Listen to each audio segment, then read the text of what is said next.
जब अमेरिका में राहुल गांधी मोदी के खिलाफ दे रहे थे बयान, तभी 5 किलोमीटर की दूरी पर कुछ ऐसा हुआ कि मच गया बवाल। राहुल की बोलती हो गई बंद। अमेरिका की धरती से ही कांग्रेस को मिला करारा जवाब।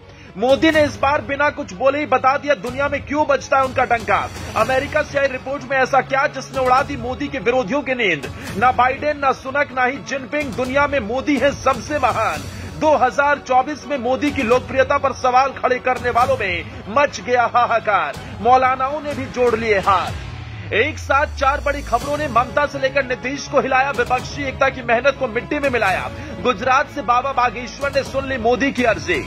इधर कर्नाटक में चुनाव जीतने के बाद राहुल गांधी प्रधानमंत्री बनने का सपना देख रहे थे। उधर अमेरिका से एक ऐसी रिपोर्ट आई जिसने पूरे विपक्ष की नींद उड़ा दी। एक चुनाव में जीत के बाद मोदी विरोधियों को लगने लगा था कि एक चुनाव में जीत का मतलब मोदी की लोकप्रियता खत्म। लेकिन मोदी सिर्फ नाम से ही नहीं, अपने काम से जाने जाते हैं। मोदी का डंका ऐसे ही नहीं पूरी दुनिया में बजता है। इसके पीछे मोदी की मेहनत, जनता की दिन रात सेवा करने का जज्बा और भगवान भोले का आशीर्वाद है। मोदी के पीछे करोड़ों सनातनियों का साथ है। इस बार ऐसा क्या हुआ है जिसने पूरी दुनिया को चौंका दिया। एक रिपोर्ट ने कैसे मोदी को सबसे महान बता दिया। एक दिन में मोदी के लिए 4 बड़ी खबरों ने राहुल गांधी को भी परेशान कर दिया। हिंद के सबसे बड़े शेर के आगे बाइडेन भी सिर झुकाकर ऑटोग्राफ मांगते हैं। सुनक मुलाकात का समय मांगते हैं और पुतिन सबसे अच्छा यार मोदी को बताते हैं।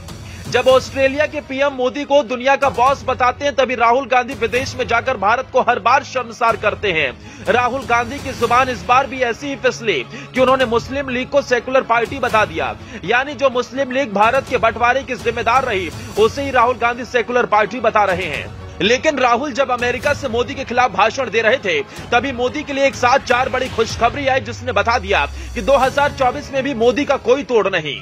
इनमें जीडीपी के आंकड़े, पीएमआई डेटा, जीएसटी कलेक्शन शामिल है। इसके साथ ही चौथी गुड न्यूज अमेरिका से आई, जहां मॉर्गन स्टैनली ने अपनी रिपोर्ट में कहा कि 10 साल में भारत ने खूब तरक्की की और हर सेक्टर में डंका बजाया। अर्थव्यवस्था के मोर्चे पर भारत का मई में जीएसटी कलेक्शन 1.57 लाख करोड़ रुपए पर पहुंच गया। पिछले वित्त वर्ष की तुलना में यह आंकड़ा 12% ज्यादा है। वहीं सरकार द्वारा जारी किए गए जीडीपी के आंकड़े भी राहत देने वाले हैं, जो तेजी से आगे बढ़ती इकोनॉमी की रफ्तार को प्रदर्शित कर रहे हैं। सरकारी डेटा के मुताबिक वित्त वर्ष 2022-23 में भारत की जीडीपी ग्रोथ रेट 7.2% से रही है। भारत में मैन्युफैक्चरिंग पीएमआई मई 2023 में 31 महीने के उच्च स्तर पर पहुंच गया।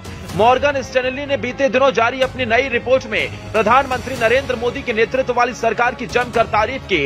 इसमें कहा कि 10 साल की छोटी अवधि में भारत ने मैक्रो और मार्केट आउटलुक में पॉजिटिव रिजल्ट के साथ ग्लोबल लीडर में स्थान हासिल किया।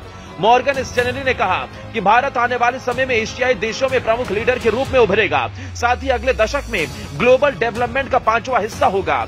इस रिपोर्ट के बाद मोदी विरोधियों की नींद उड़ गई है और एक बात तो तय हो गई कि 2024 में मोदी से मुकाबला विपक्ष के लिए बिल्कुल भी आसान नहीं होने वाला।